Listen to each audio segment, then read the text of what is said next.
more popular diet strategies right now is called counting macros.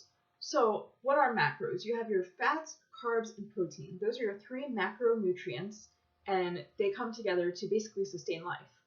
So, along with those, you have micronutrients such as vitamins and minerals that are also in your food and in your daily consumption. But we're just going to focus on those big three right now: fats, carbs, and protein. So, made a little visual for you. We have our protein and carbs, which both have 4 calories per gram. Fat is much more calorie dense. It has 9 calories per gram.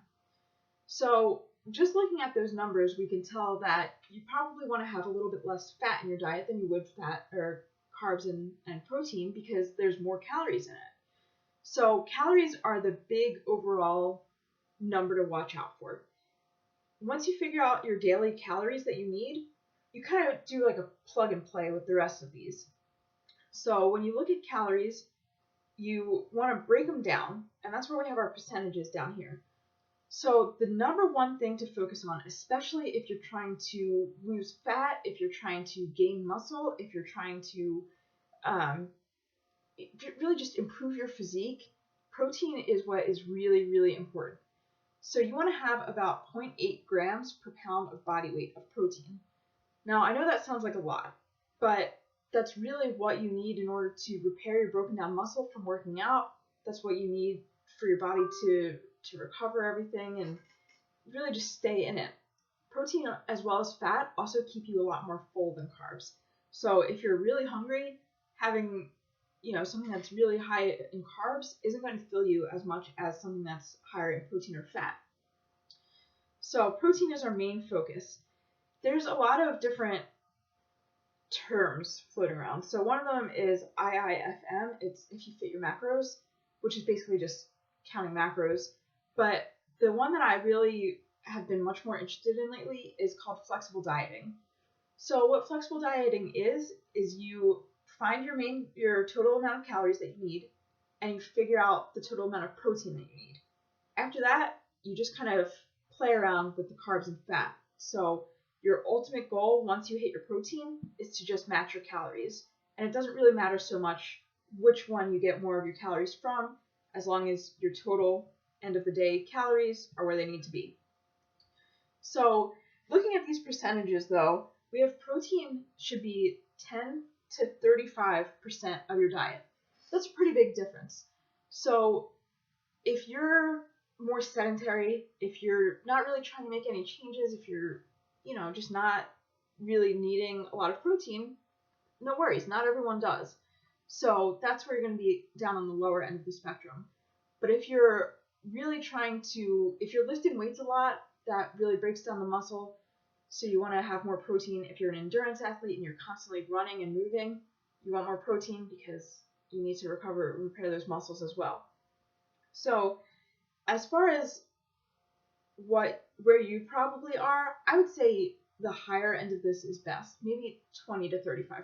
I wouldn't really go as low as 10%. For carbs, 45 to 65%. Now I know a lot of you are low carb. That's a huge thing right now. The keto diet, low carb this, low carb that. However, these numbers come from science. They're legit. It's not just some arbitrary number that I threw on here, 45 to 65%. That's real. You need carbs for energy, for fuel, for enjoyment. Carbs are very important, and if you're successful being low carb, awesome. That's great. More power to you. But personally, I don't recommend that for everyone. Some people it makes sense, but for the most part, I would probably encourage eating some more carbs. Fat is also a pretty big range, 20 to 35%. Now, obviously, fat has more calories. So even if you're up at 35%, it's still not that many grams of fat throughout the day. So you really have to figure out your calculations and, find where you're comfortable, because after all, remember, calories are what's most important. So if you can be comfortable with your calories and be comfortable with these two while hitting your protein, that's all that matters. You can survive without carbs. Again, it comes down to enjoyment and energy and all of that, but you need fat in your diet. So no cutting fat out. And I, again, don't recommend cutting carbs out either.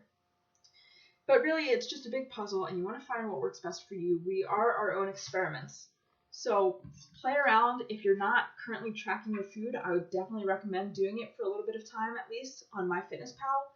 Then you can go and see your macro breakdown, and you can really figure out where your body responds to best.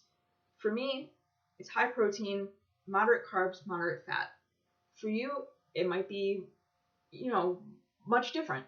We're all different. So if you need help figuring it out, shoot me a message, let me know, and I'll help you come up with the numbers, and we'll get you on a game plan. So I hope that helps. I hope you now have a better understanding of what all this macros talk is. And if you have any questions, let me know, and I'll talk to you later.